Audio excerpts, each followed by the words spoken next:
How's everybody doing? Yeah? Awake? Yeah? That was awesome. Vicki teed me up beautifully, as I knew she would. I'm going to tell a story about what happened here in Connecticut, and many of you could come up and tell your story, so my story is no better than your story. I just happen to be given the opportunity to present it. The story is about partnering, and you all said that this morning. You all said that without partners, without key stakeholders, we can't get the job done. So this particular partnership was led, I think, in large part by the Black and Puerto Rican Caucus, so representing the legislature. We also had a research partner, which is, I think, very important. My prejudice, my bias, because I'm a researcher, I wear that hat. But I think it's important to document what works and do it with the best, most scientifically based rigor. So we had Center for Behavior and Education Research, otherwise known as CBER, from the University of Connecticut.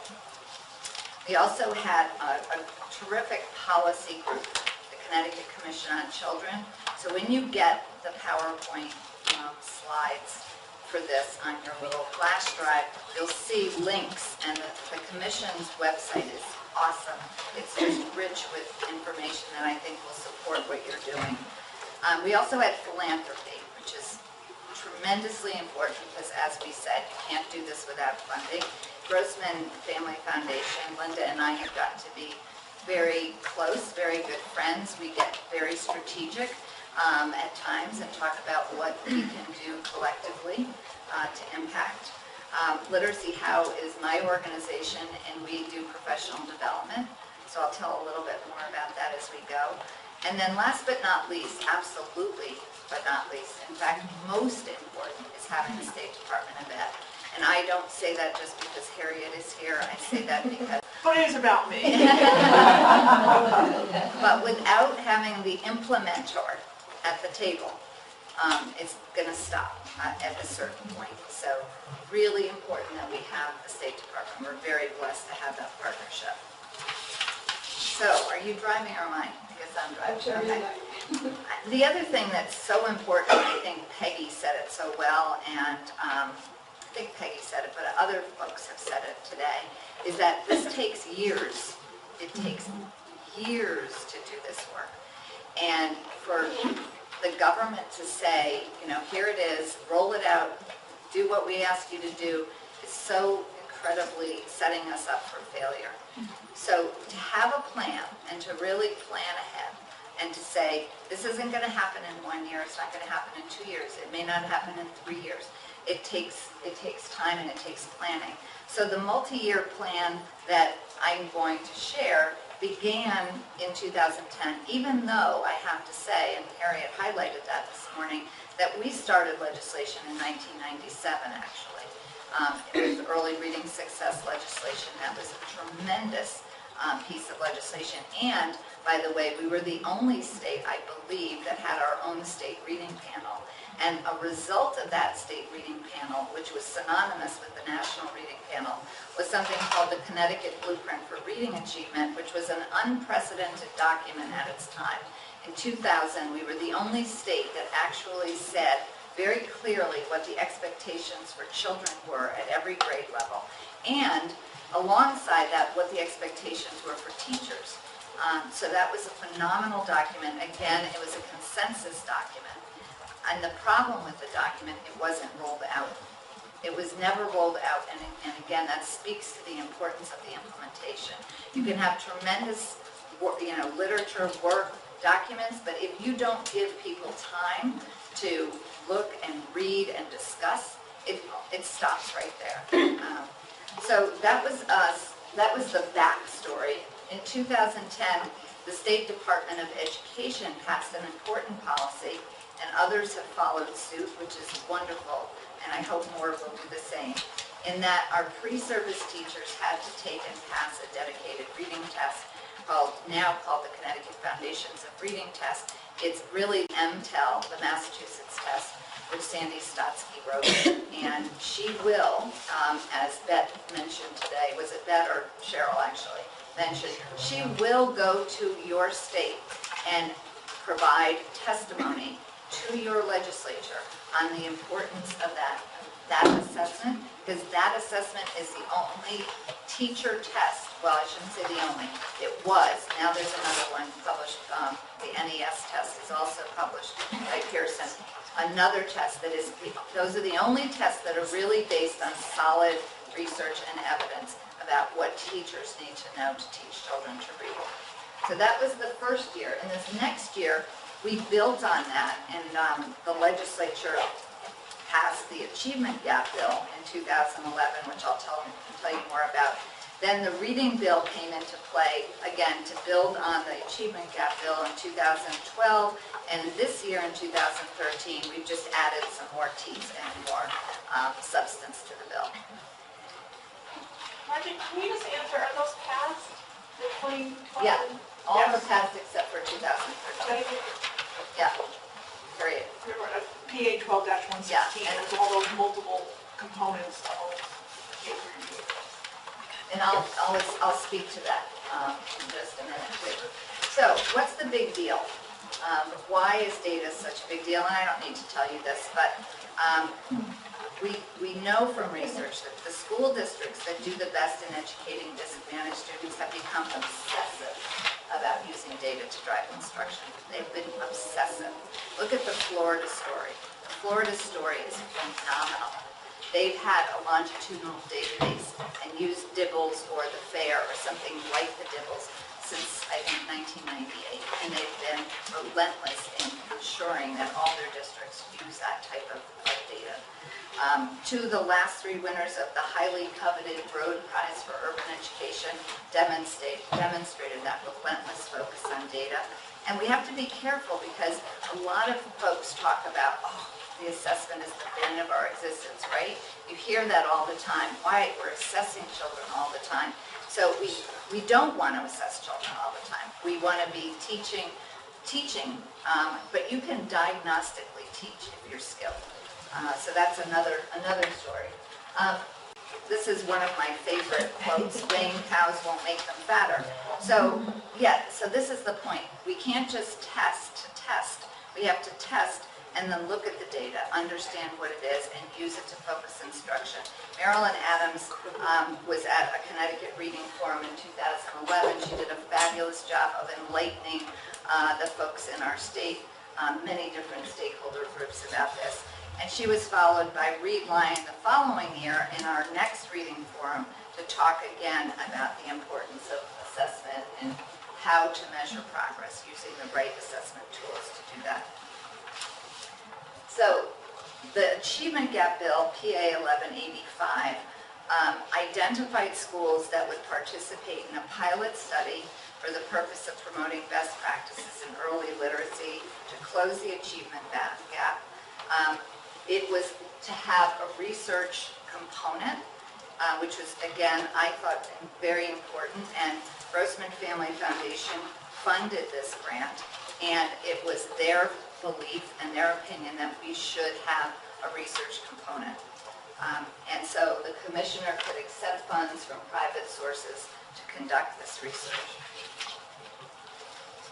Again, Reed said, I quote, implementation of effective prevention and early intervention reading strategies is difficult if you cannot determine through assessment which youngsters are at risk and continuously assessing them.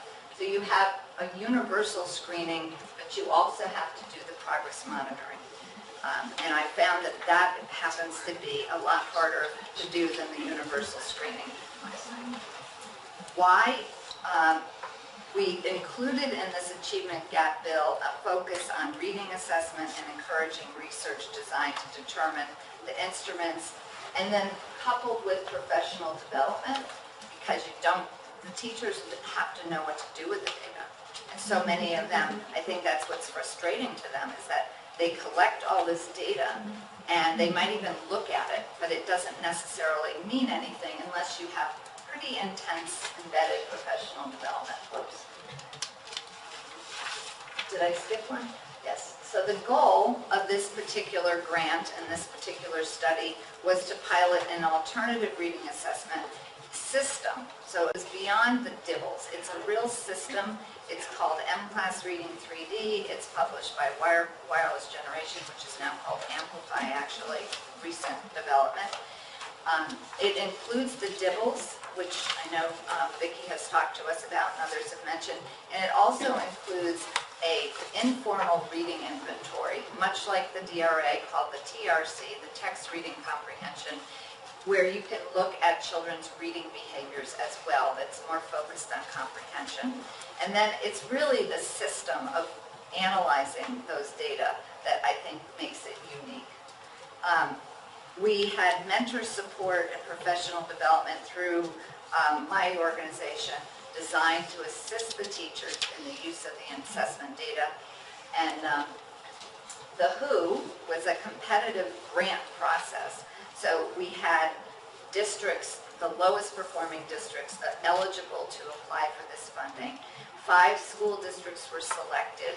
The school districts had to have a minimum of 3 elementary schools apiece, because we randomly assigned those 3 schools to one of 3 conditions. We had 2 experimental conditions, one that just received M-Class, the other received M-Class and a mentor. The 3rd condition was a control condition. So in the first year, 10 schools were involved in the study. In the second year, the 5 schools came on, and that's actually this current year, came on and served as a control group in the first year.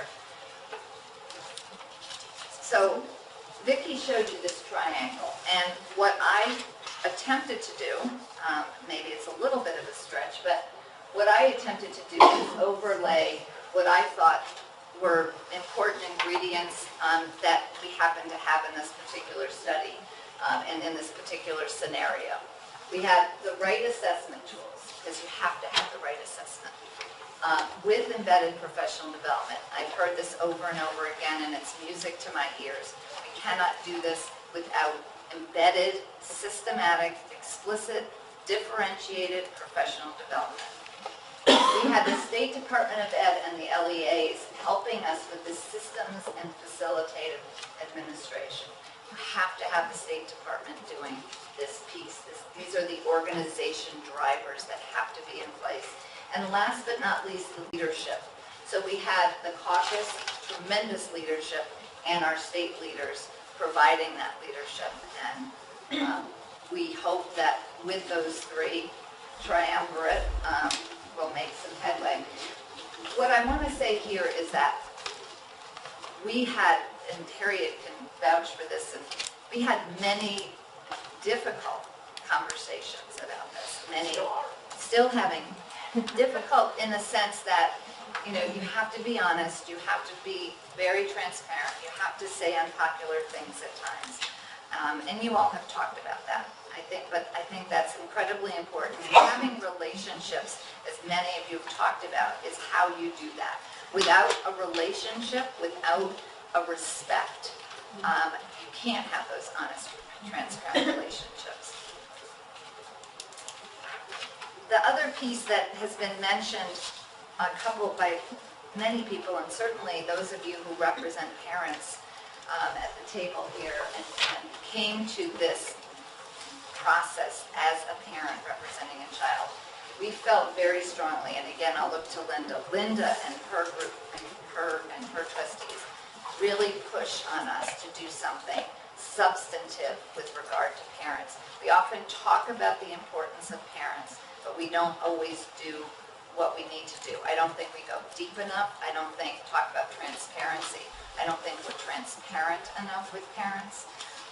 So in this case, we wanted to teach the parents what the reading assessment scores really meant. Well, you can do that with the dibbles. You can't do that with the DRA, right? A DRA 12 does not tell a parent what the child is actually struggling with. But a dibbles showing a little running man in the red or the yellow or the green tells the parent and alerts the parent that that child is struggling. And then encouraging the school leaders to share that information. We had 10 principals last year. Only 4 of them sent the Home Connect letters home to to their parents. This year, I'm happy to say that all 10 principals, and now we have another 5. I believe we have all 15 principals sending those letters home. Yes. Are they worried about referrals to special ed, or why did they want to send them home? I think they were worried about parents coming and blaming the school for not teaching their children. And holding them. Layer of accountability in the I was going to say holding their parents, holding the schools accountable. I believe, that's just my belief.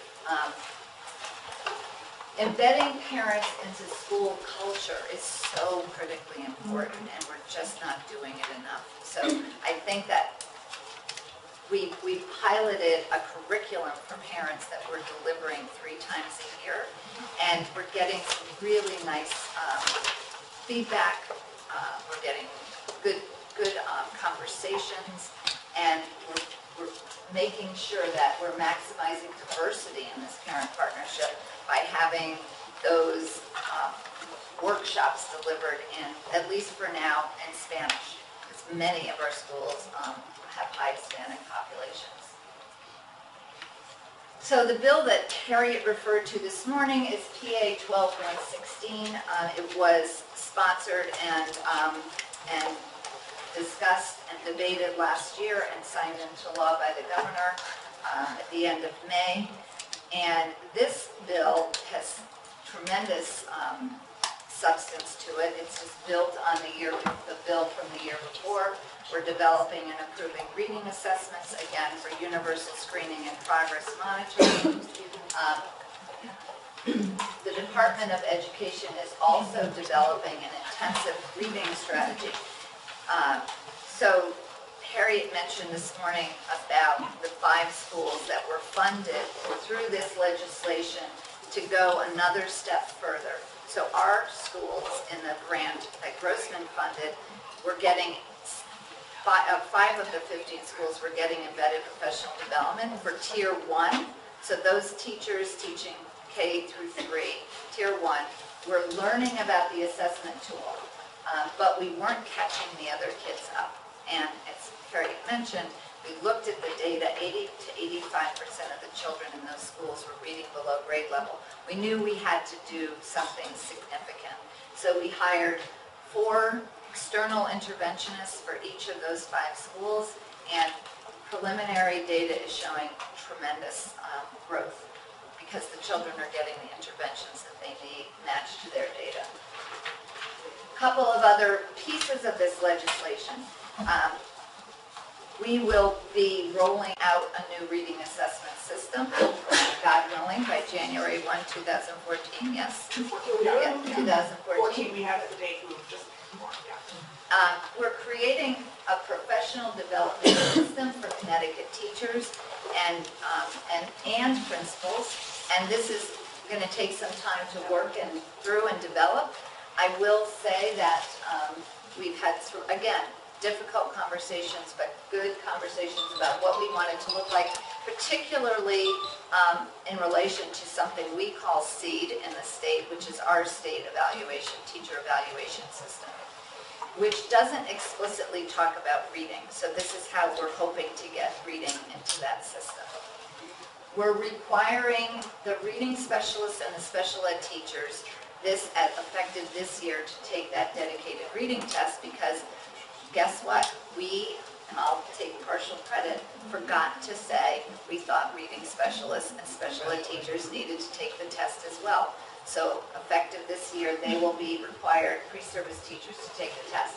And this is the amazing piece that has been hotly debated, particularly I think the unions have hotly debated this one. But again, to the Caucus's credit in large part, and just conversations, State Department of Ed, have taken on this tough conversation about currently certified teachers having to take a dedicated reading test. I think that's unprecedented in this country. And what we hope to do with this is we hope to use those data not to penalize the teachers, not punitively, but rather to say we're going to support your continuous learning, your continuing education. We're going to differentiate professional development based on your results for this test so that you can get what you need to be successful in the classroom. And this will all be part of a coordinated state reading plan by the end of 2013. We're providing incentives for schools to improve their reading performances, provision for these individualized reading plans. We're very much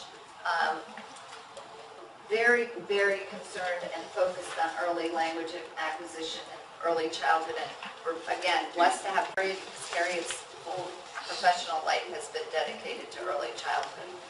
And last but not least, sharing information between pre-K and kindergarten. Whenever you transition children from one scenario to another, so much gets lost. So we're going to make sure that we have this requirement to share.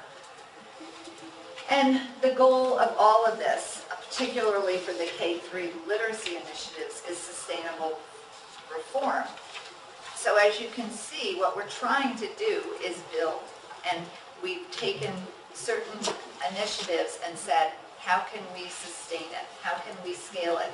To the State Department's credit and to Grossman's credit, Grossman said, we'll fund this for 1 year for those 10 schools, a second year for the additional 5 schools, and then it's the State Department's baby.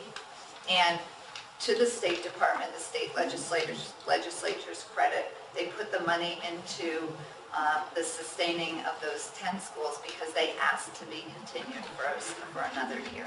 And we don't know what's going to happen. Everything is still in flux. Our legislative session doesn't end until June. So we still have another 6 weeks to sort out many of these points, but I believe that we've made some terrific headway, and just want to close by saying it's not the strongest of the species that survives, nor the most intelligent, but the one most responsive to change. So thank you very much.